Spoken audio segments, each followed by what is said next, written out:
the monarchy provides, with the Constitution, a degree of long-term stability that is actually quite hard to come by any other way. In addition to being involved with more than 300 charities, she carries out more events than any other royal, and carries with her that sense of responsibility passed on from her mother.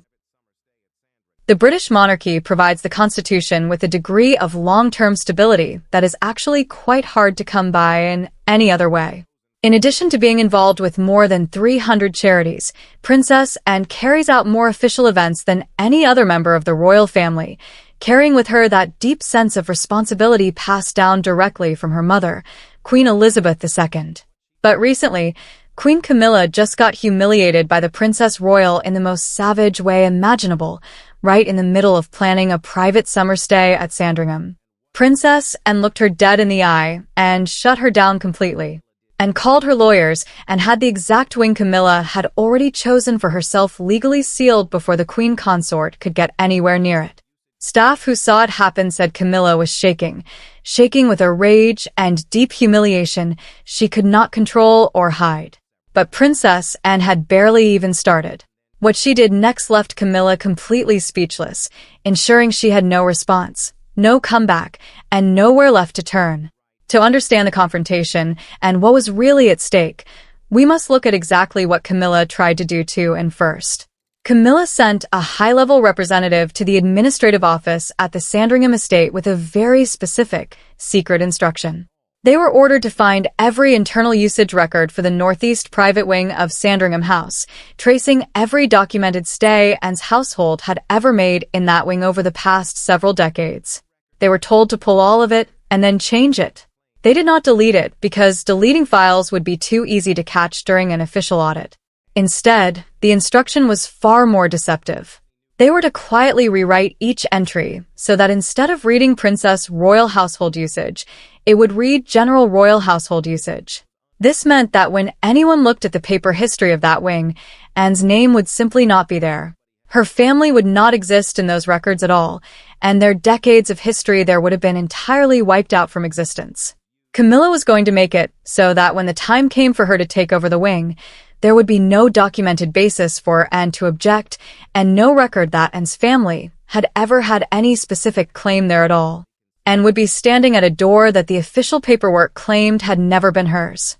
To make things worse, Camilla reportedly screamed directly into the staff's faces that if they made a single mistake, they would be fired immediately.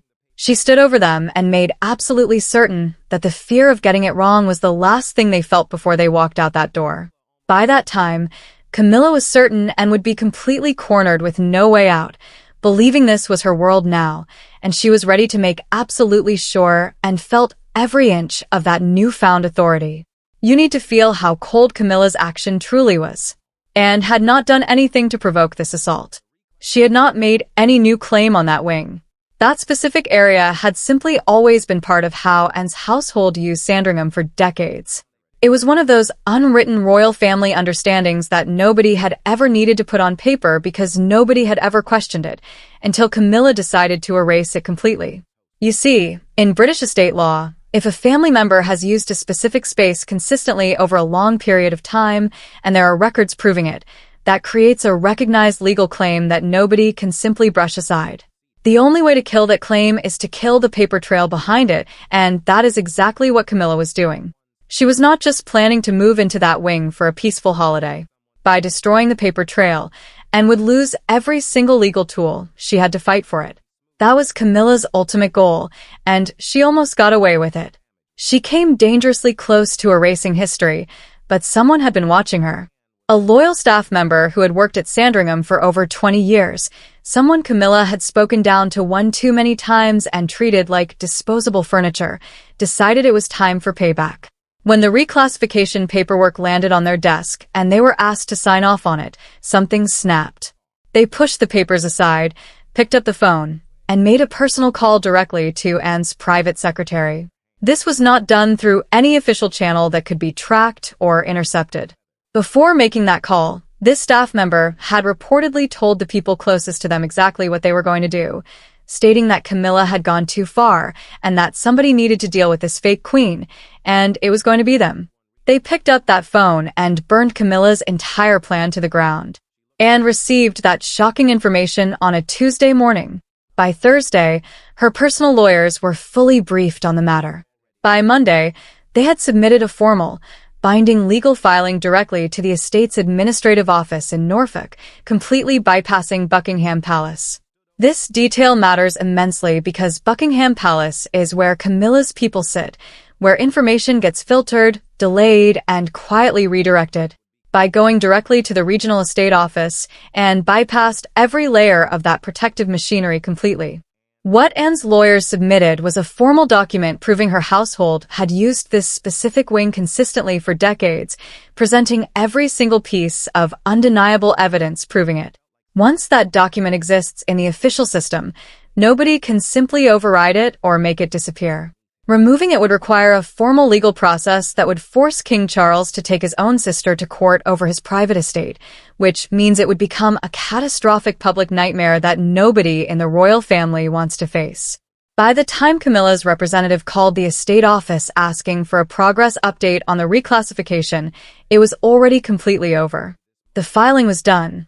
The window was sealed, and it had moved so fast and so quietly that everything was finished before Camilla even realized the counterattack had begun. Now, Anne was going to make sure Camilla felt the full weight of her selfish act, because an intimate family dinner was coming up at Windsor that Charles was hosting, and Anne had already decided exactly what she was going to say when she arrived. She was ready to completely embarrass Camilla in front of everyone. That dinner happened in mid-March 2026.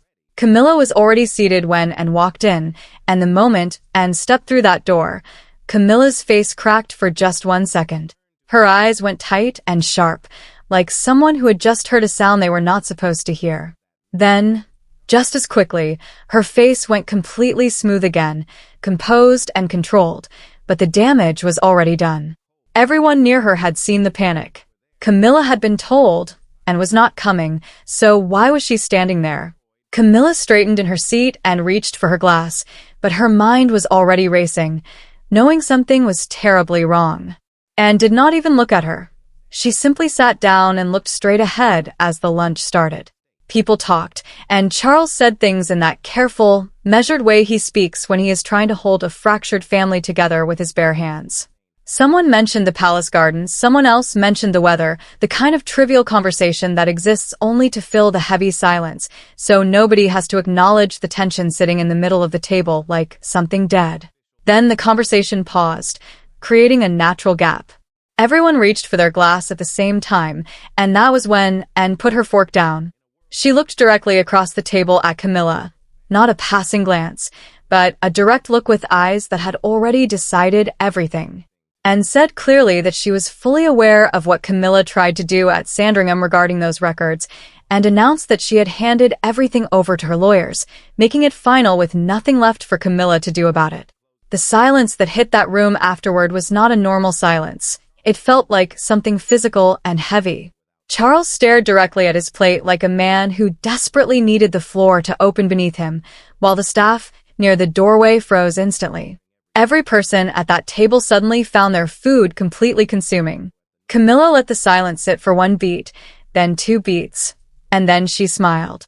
It was not a startled smile, but a slow, warm, completely prepared smile that had been sitting ready for exactly this moment.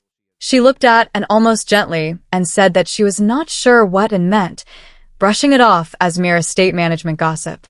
Her words were warm, light, and almost sympathetic, acting as if Anne were a slightly confused woman who had been handed bad information.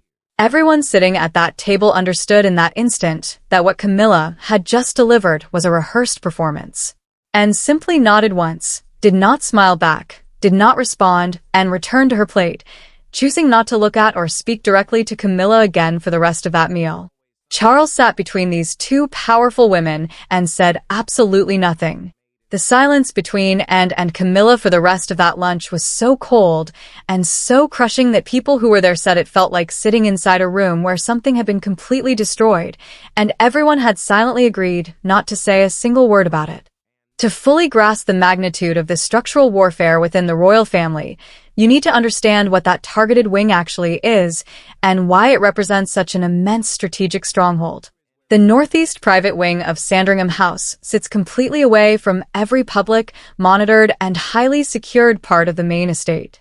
It has its own private garden entrance on the exceptionally quiet side of the grounds, its own self-contained kitchen, and its own dedicated staff access that is completely separate from the main house operations.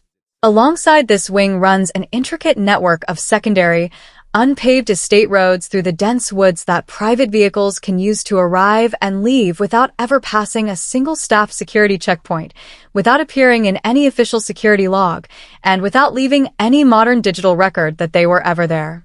People could come and go from that specific wing and disappear completely into the shadows. In a world where every single movement connected to the royal family is heavily tracked, monitored by the press, and logged by royal protection officers, that wing was an absolute blind spot, and that blind spot was worth everything to Camilla's long-term ambitions.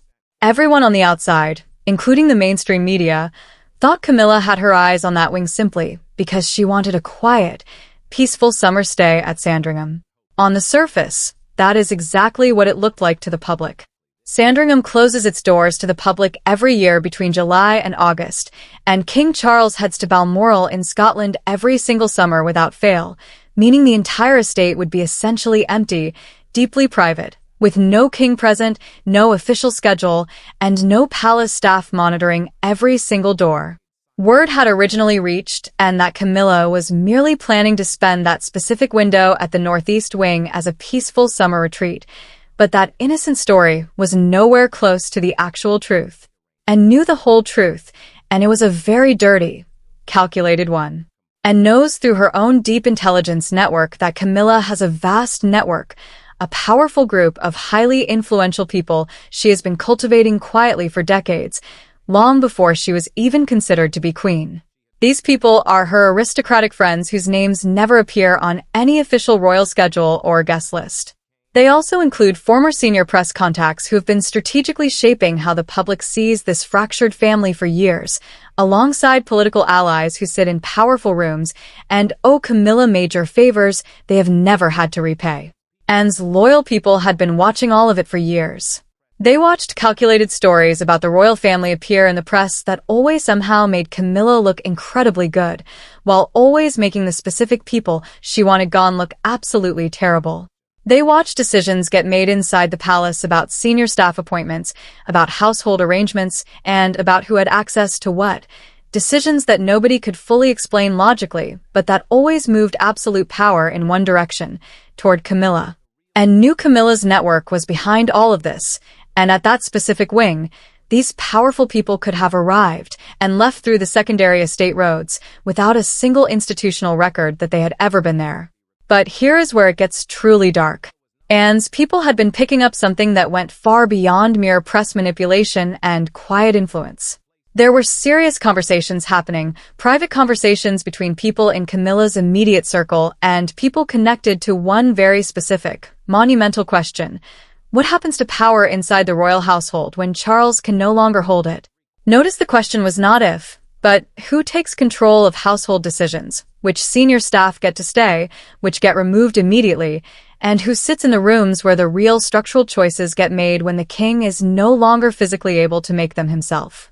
These were not casual, hypothetical conversations. They were deep planning conversations, and they were happening in private estate spaces where nothing could be recorded and nothing could be proven. Camilla was not planning a summer holiday. She was planning to turn that wing into a private operations room, a place to build and cement her absolute grip on power before Charles was gone, a place to decide who ran what and who answered to whom in the monarchy that was coming. Every person she brought through those secondary roads and every quiet decision made inside those historical walls would vanish completely the moment the door closed behind them. And did not just block a summer stay. She shut down something that could have changed everything about what this family looks like after Charles. After that intense dinner at Windsor, Camilla immediately reached out to her strategic team and found out that, and had indeed sent in a binding legal filing, completely ruining all her long-term plans. What she did next was not what anyone in that family was ready for. There is a kind of fury that does not scream, it does not break things, but it pulls completely inward, goes absolutely still, and starts calculating exactly how much widespread damage it is willing to cause. That is what settled over Camilla when she understood what had happened. Before you can understand what she did next, you need to understand exactly what she had just lost, because it was not one thing, it was two, and losing both simultaneously did not just humiliate her, it ripped apart something she had been carefully constructing for months. The first is the private network, but the second reason is even more intensely personal. According to internal sources, Camilla and Charles had been locked in a sustained, private battle for weeks over how to completely sever the monarchy's public connection to Prince Andrew. Camilla wanted the removal to be total and permanent, while Charles kept pulling back from the edge of it out of familial loyalty. The tension between them had been building and building with no resolution, and Camilla had reached the absolute end of her patience with it. The Sandringham retreat was her ultimate answer. She was going to physically remove herself from Charles, go completely cold, go completely silent, and let him feel the full, suffocating weight of her absence until he came back to her on her terms.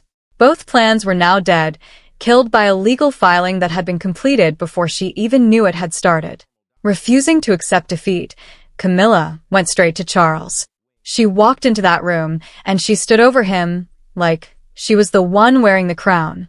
She told him and had taken legal action on property that belonged to him personally, his estate, in case he forgot. Her eyes were hard and absolutely locked onto his face as she said it. She told him his sister had sent lawyers onto his land and carved out a legal claim without asking him a single question. She started moving as she said this, back and forth, one hand cutting through the air. She emphasized that Anne had not called him, had not warned him, and had not shown him the most basic respect of a conversation. She stopped moving and looked directly at him, saying she did this on your property, Charles, without asking you, without telling you, asking what that tells you about what she thinks of you. The words were coming faster now. She was almost breathless. She leaned forward slightly, her eyes never leaving his face, and she said, because from where I'm standing it looks like she thinks you have no authority left at all. She stood over him waiting, like she was looking at a little boy who had completely lost control of his own home and had not yet realized it. She had turned a property dispute into a direct question about whether the king was actually in control of his own house. Staying silent now did not mean staying neutral. It meant publicly conceding that his sister could do whatever she wanted on his land without consequence.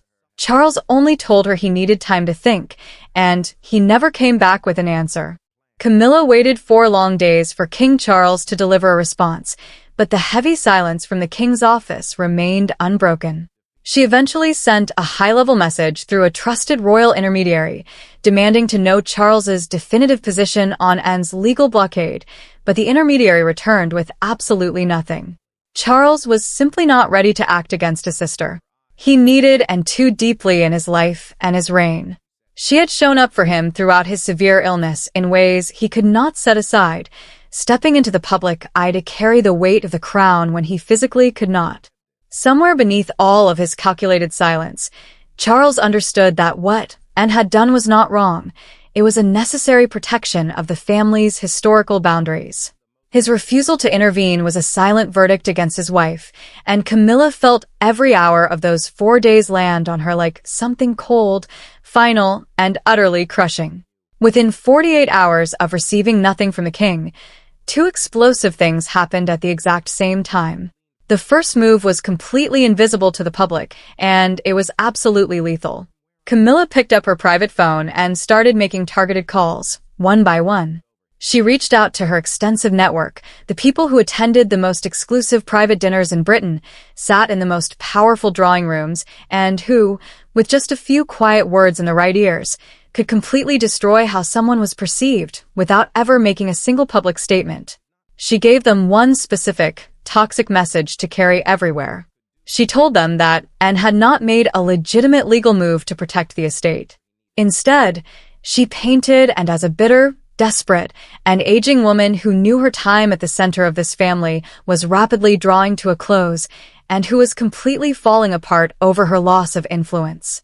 The message stated that Anne was not protecting royal history, She was merely throwing a massive tantrum dressed up in complex legal language.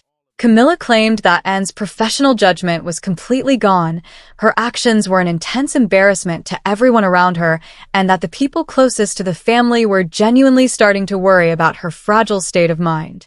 That was the weaponized narrative, and her instructions were clear. Carry it everywhere, and say it to everyone who mattered in high society. Camilla's people went to work instantly. They carried that toxic message into every private dinner, every elite members club, and every whispering drawing room conversation happening at the very top of British society. They whispered it carefully, they whispered it consistently, and it spread like a quiet wildfire, steadily reshaping how the most powerful people in Britain thought about Princess Anne, one private conversation at a time. None of it could be traced back to Camilla, not a single word. Anne could not officially respond to it because it was never said publicly on the record. She could not deny it because it had no official source anyone could point to or sue for defamation.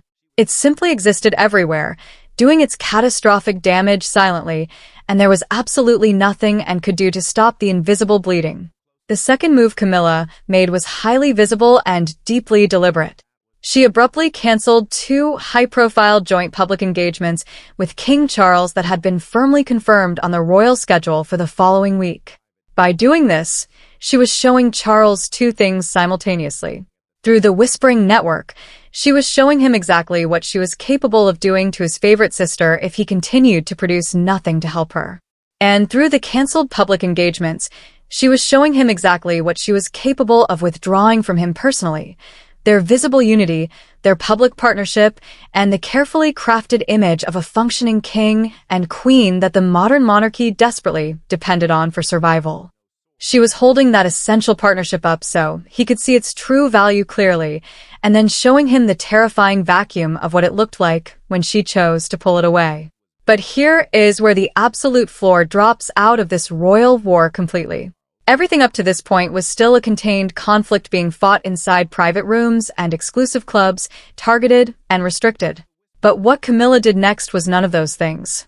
She instructed her private secretary to formally and aggressively raise a request with the king's private secretary directly.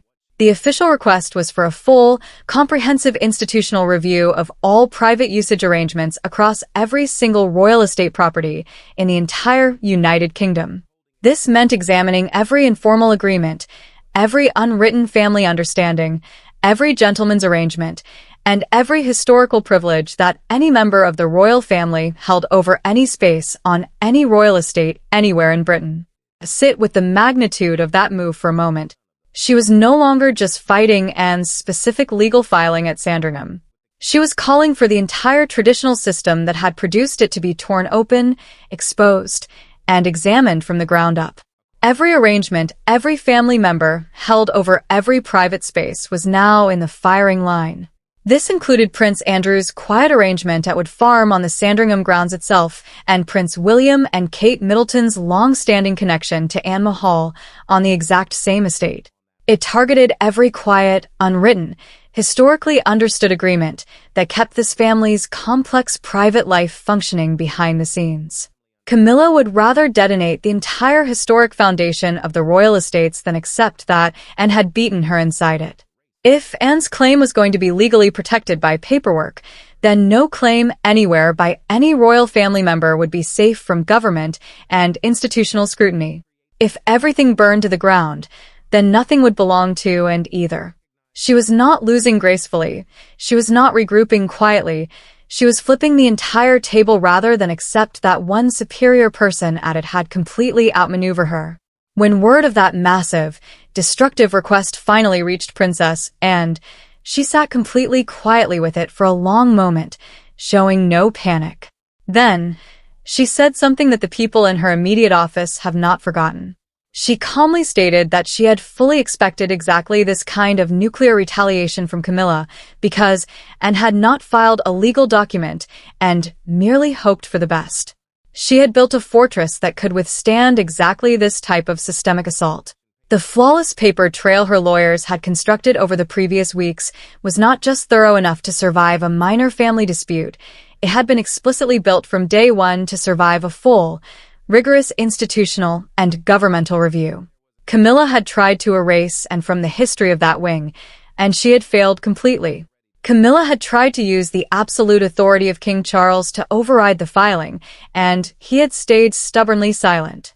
She had tried to use her whispering network to make and look bitter, broken, and finished, and had simply said nothing, and let her scream into the void.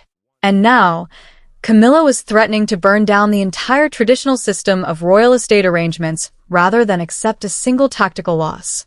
But Anne was still standing there, completely still, her jaw firmly set, and her eyes exceptionally hard. Whatever Camilla was willing to destroy, whatever she was prepared to threaten, or whatever historical institution she wanted to set on fire, and had already changed the rules of this war permanently. She had moved first, she had moved remarkably smart, and she had made absolutely certain that when the real corporate assault came, everything she needed to protect her family's legacy was already locked in place, legally binding and completely beyond Camilla's reach.